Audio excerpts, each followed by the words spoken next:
we have the lovely Teigen Gayse on Pure Country. And did I pronounce your last name correctly? You did, yes, like Okay. gazing into the stars. Gazing into the stars. I like it. Okay. No one can forget that now. Okay. So you are our iHeartRadio Future Star. Congratulations. Thank you. I'm so excited. I love that. I'm so excited I finally get to meet you. I have heard your name. People have mentioned you to me, but I've never got to meet you in person. Not quite in person yet, but we will get there. Yes, hopefully soon. I remember seeing you at my first CCMAs, and I think I was walking with Catherine. I think we were walking into a party, and she stopped and talked to you, and then she kind of explained to me like who you were after. Like I was kind of just like new into the industry, and I was like, oh my God, like she's so pretty. And then I started like researching you. So seriously, when you followed me the other day, I was like, I didn't text you right away, and I wanted to, but then I think I did like the next day. But I was like, oh my God, Shannon Ella followed me. It's happening.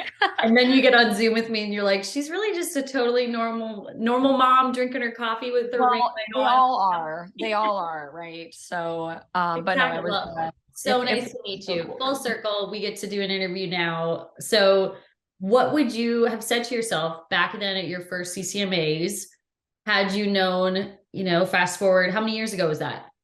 2 years. It was in London. So, 2 years ago, that you would be here today as an iHeartRadio Future Star. Oh my God. Honestly, like I would just say like enjoy the ride because it has just been such a fun journey. I've learned so much these last couple years. I've met so many great people and I think like just knowing like if you work hard enough, like your time is going to come. So like don't worry because as you know, like it's so up and so down and like I don't know. And then as for like the I Heart Future like star, I have wanted this so bad for so long. Like, and I don't know if like I'm like really in my manifestation journey. So like I have been manifesting this like you have no idea. And so like getting the call was oh my God. I remember I was going into a spin class and my Good friend was girl. standing in the corner and she was standing with her other friend and I got the call and I'm literally like crying in the corner and I guess the other girl was like, is she okay? And Kayla's like, she just got really good news. She just got really good news. And yeah, it was just like one of those moments where you remember everything about the day and the moment and the time, what you were wearing, what you were doing. And so like it was very special to me. I love that. Were you going into spin class or leaving? I was going into spin class. So then like the Okay. whole class, I was Just like, bawling. I was crying in the spin class. I was like, I cannot believe this. Just trying to like take it in and enjoy the moment because again, the industry is so fast paced that sometimes you forget to just like take it in and really feel it, enjoy it, and be present. And so I was just trying to just like really just take it in I as love they're like, it. pump, dip. I'm like, okay. You're like, Tegan needs to go meditate for a moment and soak Yeah, this moment in, not like hardcore I spin. need You to be know at a what? yoga class. Yeah. Spin is one of my favorite things. And I love that you said you're in the manifesting season of your life because I like to manifest something on every interview that I do. So we are going to manifest something for you. What is something that you've already accomplished this? You're our iHeartRadio Future Star, but if there's something else you could manifest for yourself, what would it be? Oh my God, I feel like I'm getting like so many things already. I'm like, what else? This is fun. It's like Christmas shopping. Um, I mean, honestly, I mean, if I could manifest something right now, like something that I have been manifesting, and maybe you could help me, like obviously, like, I mean, shooting for the stars here, but like, a top 10, a top 20, even just something like would be unreal. Like I'm even about to crack top 40 and I'm just like, oh my God, this is happening. It's my first top 40. So, like things like that. If we could just manifest some of that, you know? Let's let's manifest it. And then next time we talk, we'll revisit this conversation and be like, see what we did there? Yeah, see? Okay, I like this. Yes. We did this with Lainey Wilson. Her and I talked about being on Yellowstone. And then like 2 years later, she's on Yellowstone. No way. Yeah, we See, manifested. it really works. Like I watched a TikTok about 2 months ago of a girl talking about how she's like, I'm not a morning person. She's like, I hate mornings. She's like, but I've been waking up just like, even like, she's like really early, but like propping herself out of bed with a big smile on her face. And then saying how grateful she is for all the things that happened that day that she wanted to happen as if they've already happened. And like, she's like, it changed my life. And I've been doing that. And I've been like waking up every morning and I'm like, what do I want to happen today? Like really think about it, like all the things. And then I also like throw in some things that I actually am like grateful for that I already have. But I've been like living my life like that, like actually waking up early, putting a smile on my face and manifesting everything I want to happen that day. And I swear like my life has changed. I'm like, and I just want to spread that to everybody out there who like, sees this, like do it because it is life changing. I love that. I'm going to start trying to do that. I could use some positive affirmations in the morning. Okay. We have so much to talk about because there's something I want to talk to you about that we have in common that I learned this. But before we get to that, I want to talk about working with Chad Kroeger from Nickleback. So not only did he co-write this song, If You Show Me Yours, which is the song featured in our iHeartRadio Future Star program, but he also produced it for you? He did, yes. Him and Chris Baseford. How did this all come to be? So I went over to Chad's place originally to cut vocals on a song that I'm doing with Kadu, also known as Simon Clow.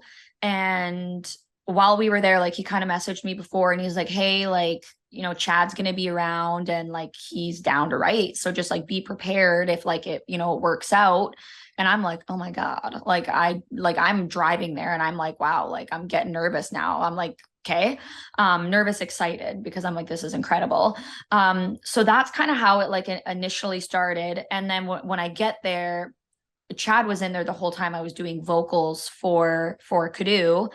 And then during like one of like the break times, Chad's just like, okay, let's start writing this song. I think Chris had to go. I think Chris's kids locked the keys in his vehicle and he had to go help his wife out. So it was just kind of like a good time for us to start writing this song. We started writing this song. It was going really well. And so we kind of like, instead of going back to Kadu's song, we just kind of like kept on If You Show Me Yours. And like I swear, like every 20 minutes, Kadu would be like, so like, are we going to go back to my song? Like the reason why she's here, like every 20 minutes, it was so funny. And we never did end up going back to his song. Sorry, Kadu. So bad. I was like, we had to do it another day, but I mean, it all worked out because we got like such an amazing song and like they were so excited about it. And I was so happy that they wanted to produce it too. It was just like one of those stars lining up kind of moments. And they were wonderful to work with. Like, obviously at first it was very scary to even like have a brain to like shout out words to write, but then he's just so easy and comfortable to be around that like after like 20 minutes to half an hour of writing, I'm like, okay, I felt like I could actually start giving some actually writing, because I was like literally like I was like scared to even like speak at first because I was like, oh my God, I'm literally in a room with Chad Kroeger, like I'm in a room with Nickleback. But it was so crazy. But yeah, no, and now it's just everyone. Now I just feel like they're just such good friends and just so grateful to have had the opportunity to work with somebody like that. He's just so talented. And him and Chris, they were a dream to work with. It was a dream. So awesome.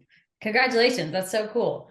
Thank you. Thank you. Okay. The thing that we have in common is I wasn't Olympic bound, but you were a figure skater growing up. So that was your first passion before falling into music, which I skated competitively till I was like 16 or 17. And was always like, I'm going to go to the Olympics. Like figure skating is my passion. But injury kind of messed me up there. But tell me about figure skating. Like, what was that deciding moment that you kind of put that on the back burner?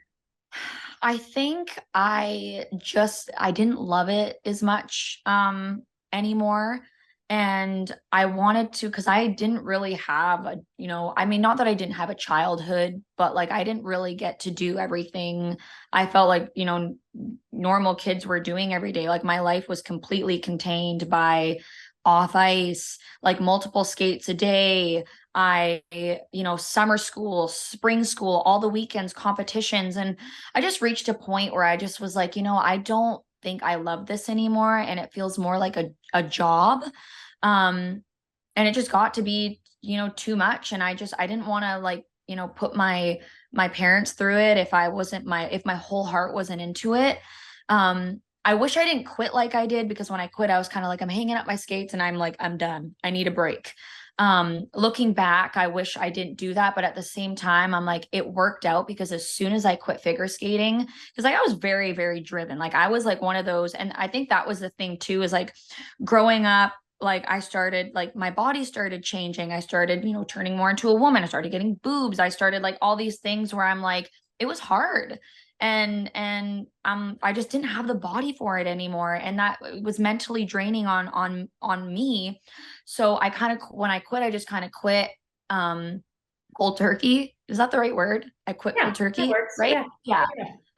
And so, but it worked out because I did have all this drive and I was so competitive, and that I ended up just turning to music. And I ended up finding like my one true love. Like I'm doing what I was meant to do, and my drive is so real and it's in the right place and my heart's all in it. And I'm like, this is what it's supposed to be like. So that's kind of like why I ended up like quitting skating. It just, I didn't love it anymore.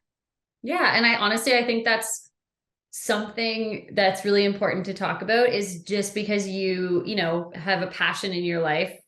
We've all had that growing up, and it changes as you get older.